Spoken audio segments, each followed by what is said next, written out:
c'est le poisson d'avril.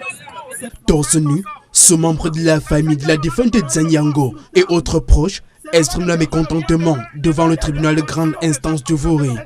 Désemparés, ils dénoncent le verdict du juge qui vient de condamner à 5 ans de prison avec sursis Siobekobe Eric, l'époux et le bourreau de la victime, leur sœur. Nous avons constaté que nous avons affaire à une juge, à une femme sur cette affaire, et nous étions même presque soulagés parce que nous on s'attendait à quelque chose venant d'une femme, parce que c'est une affaire de féminicide et je pense qu'elle était mieux placée pour comprendre cette affaire. Mais grande a été notre surprise de constater que ce bourreau a ôté la vie à notre fille, à notre mère, parce que nous sommes orphelins de père et mère, a ôté la vie à notre mère, et qu'il soit libre avec une sanction de 7 ans avec sursis. Nous sommes dépassés.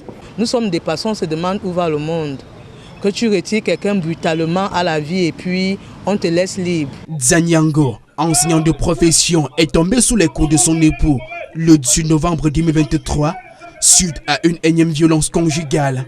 L'affaire a depuis lors été portée devant les juridictions et le mari a plaidé coupable. Et la décision est en train de choquer et la famille, la réaction de la famille, le bruit strident que cette famille a lancé quand le tribunal, dans son prononcé, a déclaré le monsieur coupable des faits, dit-on, de blessures mortelles, de coups mortels, et l'a condamné à 5 ans d'emprisonnement avec sursis pendant 5 ans. Ce qui veut dire que le monsieur est dorénavant libre au regard de la décision et dans les heures qui suivent, il sera en liberté. Donc il sort de prison. Faire appel, c'est l'option désormais envisagée par les membres de la famille de la disparue. On se dit même peut-être que c'est un poisson d'avril parce qu'on ne comprend pas. Il y a des preuves, il y a des témoins.